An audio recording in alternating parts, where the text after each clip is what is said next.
चलिए आज की जो हमारी क्लास है क्लास 12th की हिस्ट्री की लेसन नंबर 7 की थर्ड वीडियो रहने वाली है और इसके अंदर हम धार्मिक केंद्र के बारे में बात करेंगे। किसके केंद्र? राजनीतिक। एक तरीके से हम कह सकते हैं कि ये विजयनगर साम्राज्य जो है उसके धार्मिक केंद्र है। देखो हमने अब तक राजनीतिक केंद्र की बात कर ली, जहाँ पर हमने किस किस के बारे में बात करी। हमने महानवमी डिब्बा की बात करी, हजारा राम मंदिर की बात करी और साथ ही साथ कमल महल के बारे में बात करी। इससे ऊपर तक अगर आप लोगों ने नहीं पढ़ा है तो आप पहले वो देखिए, इसके बाद आप ये देखिए। बाकी अगर आपको धार्मिक केंद्र के आगे पढ़ना है तो यहाँ से कंटिन्यू देख सकते हो। जैसे सबसे पहली बात तो बताया गया है कि जो विजयनगर की जो राजधानी है उसका चयन, राजधानी कैसे चुनी गई? विजयनगर की राजधानी क्या थी, जल्दी से मुझे बताओ। हम्पी। विजयनगर की राजधानी क्या थी? हम्पी। इसका चुनाव कैसे हुआ? तो जनरली हम क्या करते हैं, आपने देखा अब तक कितनी भी राजधानी किसी भी राजा की, तो राजा ज्यादातर क्या करता था, अपने क्षेत्र को चारों तरफ से घेर के रखता था। वो घेर के क्यों रखता है चारों तरफ से? ताकि उसकी क्या हो सके, सुरक्षा हो सके, बाहरी आक्रमण से वो अपने आप को क्या कर सके, बचा सके। इसीलिए वो क्या करता था, बाहरी आक्रमण से सुरक्षा हो सके, इसीलिए वो चारों तरफ से किलेबंदी करता था। इसीलिए चारों तरफ से क्या करता था, वो किलेबंदी करवाता था। जनरली यहाँ पर हमने देखा कि स्थानीय मान्यता थी, विजयनगर के लोगों की मान्यता थी कि जो रामायण में आपने देखा होगा, सुग्रीव और बाली दो भाई थे, वो दोनों भाई के जो वानर सेना थी वो इस जगह पर रहा करती थी, वो इस जगह की रक्षा करती थी। यानी रामायण के टाइम से ही उल्लेख होता है विजयनगर साम्राज्य के क्षेत्र का। ठीक है भाई। साथ ही साथ और मान्यताओं के अनुसार स्थानीय जो देवी थी पंपा देवी, याद रखना है, इस ध्यान रखना है, मातृ देवी वहां की कौन थी? पंपा देवी। और पहाड़ों में विरूपाक्ष मंदिर था, विरूपाक्ष देवता थे जो इनके संरक्षक देवता थे। आपसे पेपर में बहुत बार क्वेश्चन आया है, विजयनगर की मातृ देवी कौन थी? तो पंपा देवी थी। एमसीक्यू के लिए याद करना है। और पहाड़ों में विरूपाक्ष, पहाड़ों में कौन है? विरूपाक्ष। आपसे ऐसे भी पूछा जा सकता है एमसीक्यू में कि विजयनगर के संरक्षक देवता कौन थे? तो विजयनगर के जो संरक्षक देवता है वो कौन है? तो वो बोलोगे विरूपाक्ष है। वो कौन है? और ये जो विरूपाक्ष है, जो राज्य के संरक्षक देवता है, वो शिव का एक रूप है, यानी शिव के ही एक अवतार है। तो विरूपाक्ष जी किसके अवतार थे? अगर आपसे पूछ ले तो शिव के अवतार थे। और कहा जाता है कि माना जाता है कि विवाह के लिए तब उन्होंने, शिव जी ने विवाह के लिए यहाँ पर तप किया था।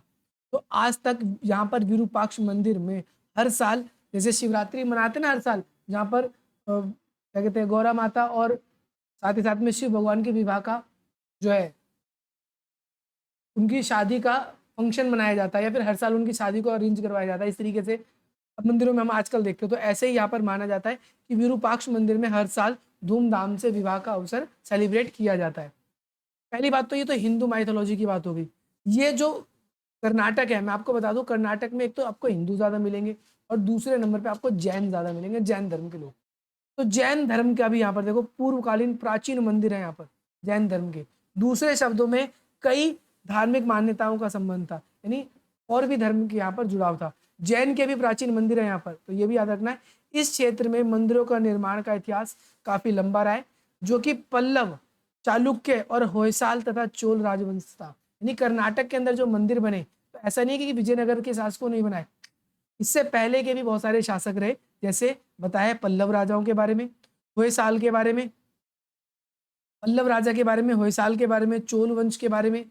और आमतौर पर शासक अपने आप को ईश्वर से जोड़ने के लिए कई बार मंदिरों को बनवाते थे। मैंने बताया था राजा भी बड़े बड़े मंदिर बनवाते थे, और वो बड़े बड़े मंदिर क्यों बनवाते थे? अपने आप को भगवान से जोड़ते थे। वो कहते थे कि हम पे भगवान की खास कृपा है, इसीलिए हम बड़े बड़े मंदिर बना रहे। और जो राजा जितने बड़े महान मंदिर बनाता था, वो राजा उतना ही ताकतवर माना जाता था। मंदिर में धार्मिक शिक्षा दी जाती थी, धार्मिक रूप से वो केंद्र था। लेकिन मंदिर धार्मिक केंद्र के अलावा जो एजुकेशनल पॉइंट भी था, स्कूल पहले नहीं हुआ करते थे, मंदिरों में ही शिक्षा दी जाती थी। और शासक और अन्य लोग मंदिर के रखरखाव के लिए भूमि दान देते थे, यानी जो राजा होते थे वो मंदिर बनाने के लिए पैसा खर्च करते थे। इसके अलावा अतएव मंदिर महत्वपूर्ण धार्मिक, सामाजिक और राजनीतिक केंद्र के रूप में विकसित हो गए। इसीलिए हम कहते हैं कि मंदिर आगे चलकर बहुत ज्यादा विकसित हो गए। उसमें राजपाट भी चलाया जाता था, शिक्षा दीक्षा भी दी जाती थी, लोग रहा भी करते थे, पूजा पाठ भी हुआ करता था। शासक की दृष्टि से मंदिरों का निर्माण और मरम्मत करवाना ये राजा का धर्म होता है। राजा धर्म की रक्षा करे, और धर्म की रक्षा के लिए उसको क्या करना पड़ेगा? मंदिरों का रिपेयर करवाना या बड़े बड़े मंदिर बनवाना। ऐसे काम राजा को करना चाहिए। विजयनगर का स्थान संभवतः विरूपाक्ष और पंपा देवी के अस्तित्व से था। यानी कई लोगों का मानना था कि विजयनगर की जो रक्षा हो रही है, एक तो पंपा देवी कर रही है और दूसरा विरूपाक्ष जी कर रहे हैं। यहाँ तक कि विजयनगर के शासक भगवान विरूपाक्ष की ओर से शासन करने का दावा करते थे। इंपॉर्टेंट पॉइंट है, एमसीक्यू में आता है कि जो विजयनगर के शासक थे वो अपने आप को किस देवता की तरफ से बोलते थे कि हम राज कर रहे हैं, तो आपको याद रखना है विरूपाक्ष देवता की ओर से कहते थे। क्योंकि कई राजाओं ने जो लिखवाया है ना अभिलेख, राजा क्या लिखवाते थे? अभिलेख। राजा अपने नाम के साथ अभिलेखों पे क्या लिखवाते थे? राजकीय आदेश सामान्य तौर पर कन्नड़ भाषा में लिखे थे। कौन से भाषा में? और उस पर श्री विरूपाक्ष शब्द लिखा होता था। साथ ही साथ शासक अपना नाम भी उसमें लिखवाते थे और श्री विरूपाक्ष भी लिखवाते थे। तो लोग समझ गए श्री विरूपाक्ष लिखवाने का मतलब राजा यहाँ पर कहना चाहता है कि हम भगवान की ओर से क्या कर रहे हैं, आपको संरक्षण देने की कोशिश कर रहे हैं। इसके अलावा हिंदू सूरत राणा शब्द का प्रयोग भी किया जाता था। एक तो विरूपाक्ष जी और हिंदू सूरत राणा शब्द का भी उपयोग किया जाता था। इसका मतलब होता था हिंदू राजा। हिंदू सूरत राणा का मतलब क्या होता है? हिंदू राजा। ठीक है भाई। विजयनगर के शासकों ने अपने से पहले की जो परंपरा थी उस परंपराओं को आगे बढ़ाया, यानी मंदिर बनवाने का काम उन्होंने आगे करवाया। जैसे आपने देखा था कृष्णदेव राय जो राजा था, कृष्णदेव राय, और कृष्णदेव राय ने क्या किया था? कृष्णदेव राय ने मंदिर बनवाए। क्या बनवाए? कौन सा मंदिर? गोपुरम।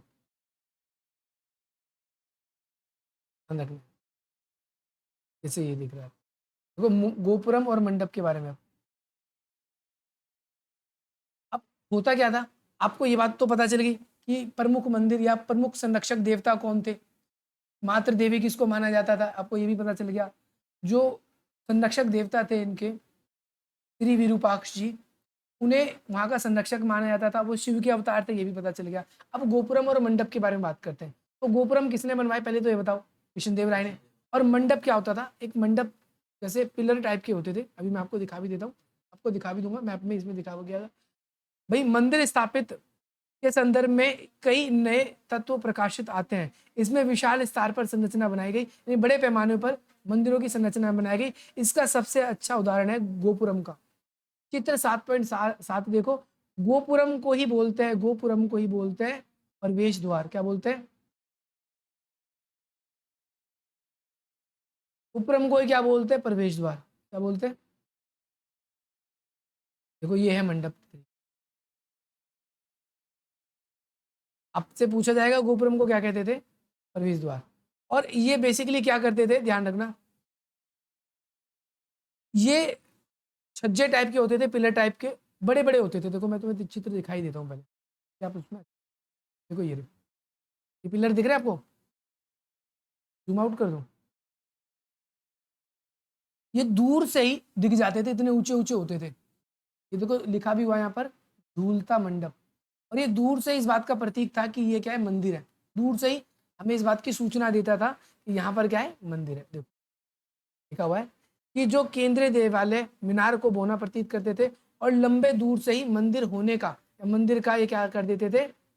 संदेश दे देते थे।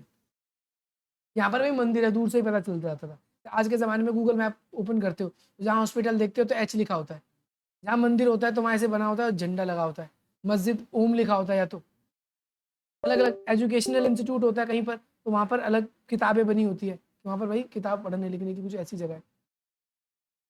ये संभवतः शासक अपनी ताकत को भी दिखाते थे। राजा इसको ऊंचा बनाते थे ताकि दिखे कि भाई राजा ने बनवाया है और बहुत ताकत लगी है उसके अंदर, या राजा बहुत ज्यादा ताकतवर है। क्योंकि इनको बनवाने के लिए कोई सामान्य काम नहीं था ये, इनको बनवाने के लिए ना बहुत ज्यादा पैसा खर्चा होता था। इनको बनाने के लिए क्या होता था? बहुत ज्यादा पैसा खर्चा होता था, इसीलिए। और बहुत दूर से सामानों को जुटाना भी पड़ता था, ये भी याद रखना है। आपने देख लिया इसमें लंबे स्तंभ होते थे और गलियारे होते थे, और ये ज्यादातर मंदिर के पास में ही बने होते थे, क्योंकि मंदिर पहले ही बन चुका होता था, तो मंदिर के ऊपर बनाना तो पॉसिबल नहीं था। जैसे यहाँ मंदिर बनाए, इसके इस कोने में जगह है तो यहाँ पर ही बना दिया, इधर जगह है तो इधर बना दिया, कहीं पर भी जगह होते थे। याद रखना है, यहाँ पर दो मंदिरों के बारे में हमको पढ़ना है, एक तो विरूपाक्ष मंदिर और दूसरा विट्ठल मंदिर। विट्ठल मंदिर के बारे में भी याद करेंगे। विरूपाक्ष मंदिर कई शताब्दियों तक इसका निर्माण हुआ, यानी निर्माण होता गया। किसी राजा ने दीवार बना दी, किसी राजा ने पिलर बनवा दिया, किसी राजा ने गुंबद बनवा दिया। विरूपाक्ष का निर्माण, विरूपाक्ष मंदिर जो है इसका निर्माण 9वीं और 10वीं शताब्दी में होता रहा और विजयनगर की साम्राज्य के बाद भी कई और बड़ा इसको धीरे धीरे बनाया गया। विरूपाक्ष मंदिर जो है ना, ये इस मंदिर के ठीक सामने एक मंडप बनाया गया कृष्णदेव राय ने। कब बनाया था? जब वो राजा बना था। राज्यारोहण का मतलब होता है जब राजा बना, तो राजा ने क्या किया, राजा बनने की खुशी में ही कृष्णदेव राय ने क्या किया, विरूपाक्ष मंदिर के ठीक सामने एक मंडप बनवाया, ठीक है, और उसको सजाया गया। गोपुरम का निर्माण का श्रेय भी उसे ही जाता है, यानी गोपुरम भी किसने बनवाया, तो कृष्णदेव राय ने। मंडप भी किसने बनवाया, कृष्णदेव राय ने। और साथ ही साथ में ये इतने बड़े बड़े बनते थे कि भाई जो मंदिर की मूर्तियां होती थी वो छोटा प्रतीत हो जाती थी। अब मंदिर बहुत बड़े बड़े होते थे, उसके अंदर इतने बड़े बड़े होते हैं कि सभागार बने होते थे। सभागार का मतलब है मीटिंग कर सकते हैं मंदिर के अंदर। आपको मैंने बताया, चाहे उनको शासन चलाना हो, चाहे उनको एजुकेशन देनी हो, चाहे उनको नॉर्मल मीटिंग करनी हो, सब जगह के लिए इनको क्या करना पड़ता था, इनके लिए एक केंद्र बना हुआ था सब जगह के लिए, वो था मंदिर। मंदिर में ही सारे काम होते थे। तो जब कभी कभी मंदिरों में फंक्शन होता था तो वहाँ पर संगीत, नृत्य, नाटक, ये सारी चीज़ें वहाँ पर देखने को मिलती थी। इसके अलावा सभागारों का प्रयोग, सभागार यानी जो मीटिंग के लिए मंदिर थे, जब मूर्ति तो थोड़ी सी जगह है और उसमें बड़े से हॉल बना दिए सभागार, वहाँ पर कई बार शादी विवाह का फंक्शन भी मनाया जाता था। जैसे विवाह राजा क्या करते थे, भगवान की देवी देवताओं का शादी का प्रोग्राम जैसे कभी रखा, ऐसे ही जैसे आज जन्माष्टमी में आप देखते हो कृष्ण भगवान का जन्म का पर्व मनाया जाता है हर में, ऐसे ही शिवरात्रि में विवाह का मनाया जाता है। तो ऐसे ही यहाँ पर विवाह के कुछ अवसर पर, इसके अलावा देवी देवताओं को झुलाने की परंपरा थी यहाँ पर, तो इसीलिए वो बड़े बड़े हॉल बनाए गए थे और उनको यूज किया करते थे। पहला तो ये मंदिर ये बताया गया। दूसरा मंदिर बताया गया है विट्ठल मंदिर। भाई ये भी याद रखना है, ये महाराष्ट्र में ज्यादा पूजे जाते थे। आपसे पेपर में पूछा जाता है कि विट्ठल मंदिर जो है वो कहाँ पर था, तो महाराष्ट्र में था। और ये विष्णु के अवतार थे।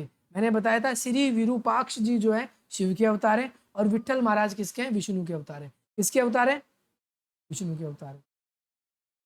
अब बताया गया है कि इस देवता की पूजा कर्नाटक में आरंभ उस समय हुई जब विजयनगर अस्तित्व में आया। यानी विजयनगर के कई शासकों ने क्या किया कि भाई इसमें पूजा अर्चना करवानी शुरू कर दी और यहाँ पर नए नए मंदिर बनवाए गए। ठीक है भाई, सभागार भी बनाए गए, रथ वगैरह की अनूठी मंदिर भी बनाए गए। ये रथ वाला मंदिर देखा हो आपने, ये वाला विट्ठल मंदिर है, ये रथ वाला, ये 50 के नोट पे भी मेरे ख्याल से। दूसरा विट्ठल मंदिर था जो रथ वाला मंदिर है, कहाँ पर पूजे जाते थे, महाराष्ट्र में ज्यादा पूजे जाते थे। किस देवता के अवतार माने जाते थे, विष्णु के अवतार। जैसे जैसे विजयनगर साम्राज्य बढ़ा वैसे वैसे इनकी पूजा भी बढ़ने लगी। अब देखो मंदिर जो है परिसर में एक रथ जो है वो क्या है, गली, रथ जैसी गलियां हैं जो मंदिर में गोपुरम से सीधे जाती है। यानी गोपुरम से बिल्कुल सीधा रथ जैसा रास्ता है वो सीधा जाता है और गलियों के फर्श पर पत्थरों के टुकड़े लगाए गए। इनके दोनों तरफ स्तंभ और मंडप है, दुकानें लगी होती थी। यानी जैसे यहाँ से आ रहे तो यहाँ पर भी, यहाँ पर भी, यहाँ पर भी दुकानें लगती थी इसके अगल बगल। ठीक है भाई। और इन मंदिरों को चारों तरफ से क्या किया जाता था, किलेबंद किया। मंदिरों को भी किलेबंद किया गया था, व्यापक बनाया गया था। मेन बात जो थी, 4 बातें इसकी याद रखनी, 4 नंबर में आ जाएगा विट्ठल मंदिर के बारे में। सभागार थे, आस पड़ोस में दुकानें बनाई गई थी, महाराष्ट्र में पूजे जाते थे और मुख्य रूप से जो किसके अवतार थे, ये किसके अवतार के रूप में, विष्णु के अवतार में। आगे देखो महिला जो है महलों के बारे में बात हो रही है, महलों, मंदिरों और बाजारों के बारे में, थोड़ा बहुत बाजार वगैरह के बारे में बताएगा।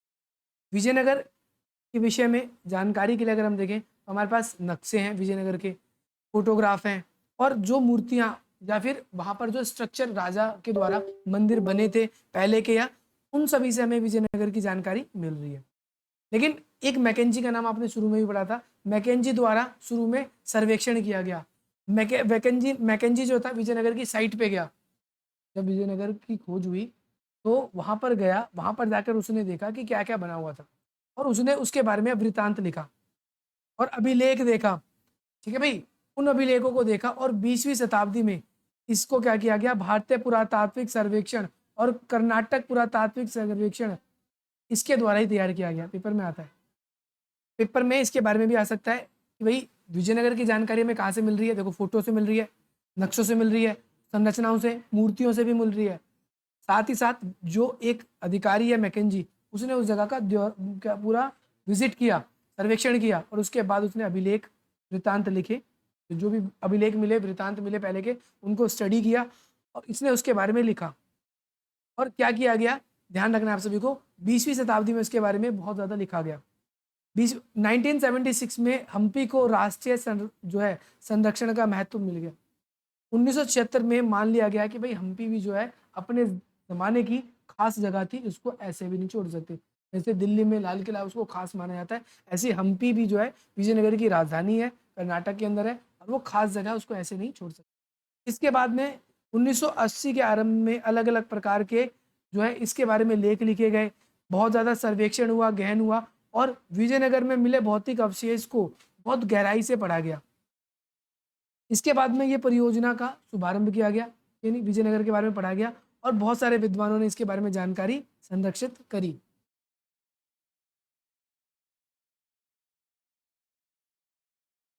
तो बताया गया है, इसमें बताया गया है कि मानचित्र का निर्माण किया गया। मानचित्र आप नीचे देख भी सकते हो, देखो मैप में दिखाया गया है, हम्पी कहाँ है, कहाँ पर क्या था, कहाँ पर कमलपुरम जलाशय था, ये मैप वगैरह तैयार किया गया इस तरीके से। बाकी सब जगहों को बारीकी से जांच किया गया। इस प्रकार से ये पहला चरण था, और संपूर्ण क्षेत्र में 25 वर्गाकार, यानी आप देख रहे हो 25 भागों में इसको बांटा गया है। कितने भागों में बांटा गया है इसको, 25 भागों में बांटा गया है इस तरीके से। और 25 भागों में इसको बांटकर प्रत्येक भाग में एक वर्णमाला अक्षर लिखा हुआ है, ABCD, ठीक है, इंगित किया गया। और फिर छोटे वर्गों में फिर इसको विभाजित किया गया।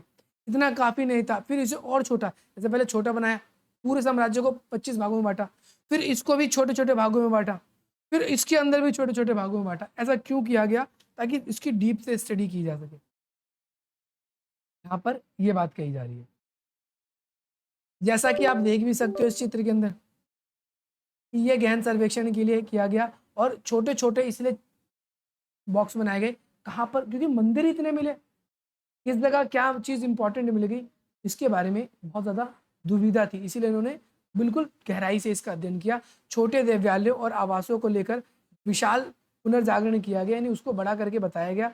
सबके कारण सड़कें, रास्ते, बाजार इत्यादि को भी बारे में भी हमें जानकारी मिल सके, क्या चीज़ें थी क्या चीज़ें नहीं।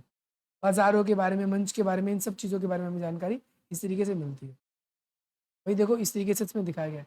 अब इसके बाद में कुछ विद्वान और भी हैं, इसके बारे में याद रखना है, जैसे John M Pitridge, George Marcel, MS Nagarajan, ये पेपर में लास्ट टाइम आया था, जिन्होंने इन स्थानों पर वर्षों तक कार्य किया। और वो लिखते हैं कि भाई विजयनगर के जो स्मारक है अध्ययन से हमारे नष्ट हो चुके हैं। लकड़ी वाली जो जो मतलब विजयनगर था वो नष्ट हो गया। नष्ट होने का रीजन क्या था विजयनगर, देखो क्योंकि मुस्लिम राजाओं ने इन पे हमला किया, तो इसीलिए उन्होंने इनकी इमारतों को नष्ट कर दिया था। पहला रीजन तो ये था। दूसरा, समय के साथ संरक्षण नहीं मिला तो नष्ट हो गया, दूसरा रीजन ये था। तो लकड़ी की चीजें ज्यादातर नष्ट हो गई, भीतर की जो चीजें थोड़ी बहुत थी वो थोड़ी बहुत बची हुई है, ये उनके बारे में इन्होंने ये बताया। लास्ट भाई बाकी इसको थोड़ा बहुत रिपेयर किया गया, इसको सजाया गया। आगे बात समझ में कि नहीं आएगी। अब देखो बाजार के बारे में विजयनगर के यहाँ पर एक थोड़ा सा बताया गया है, इसके बारे में बताए थे विजयनगर के बाजारों के बारे में। तो भाई पेस, पेस कौन है, एक नाम है डोमिंगो पेस, डोमिंगो पेस, ठीक है, उसने बाजार का विवरण किया है। पेपर में आ जाता है विजयनगर के बाजार का विवरण किसने किया है, तो डोमिंगो पेस, उसने वर्णन किया। भाई देखो लिखा है, आने जाने पर एक चौड़ी और पीली सुंदर जो है गली पाते हैं, और इन गली में कई व्यापारी रहते थे। इन्होंने कहा कि चौड़ी गली है, उसके आसपास कई व्यापारी रहते हैं, और वो अलग अलग प्रकार के व्यापारी हैं, जैसे वो पन्ने, मोती, छोटे मोती, वस्त्र, पृथ्वी पर होने वाली वस्तुएं खरीदते बेचते हैं, हीरे मणि के जो होते थे इन सबको खरीदते थे।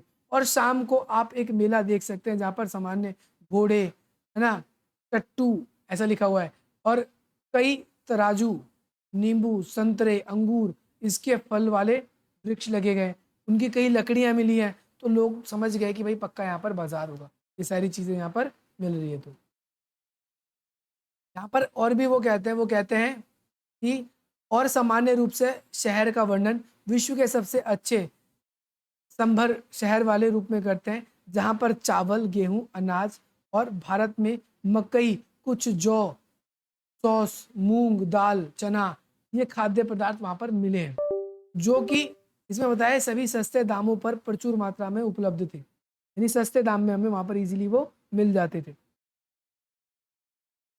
इसके अलावा फोर्नियो, नूनुज के अनुसार, ये एक अलग विद्वान है कोई, उसके अनुसार विद्वान बाजार में प्रचुर मात्रा में फल, अंगूर, संतरे, नींबू, अनार, कटहल, आम भरे रहते थे और बहुत सस्ते मिलते थे। बाजारों में मांस की बड़ी मात्रा से बिकता था, यानी मांस में भी भेड़ बकरी का मांस, सुअर, तीतर, खरगोश, कबूतर, है ना, बैटर, इन सभी पक्षी, चूहे, इन सब का मांस, बिल्ली, छिपकली, इन सबको बेचा जाता था।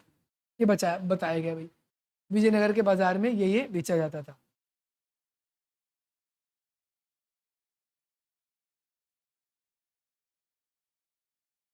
ये चैप्टर खत्म हो गया, इसमें कुछ भी नहीं।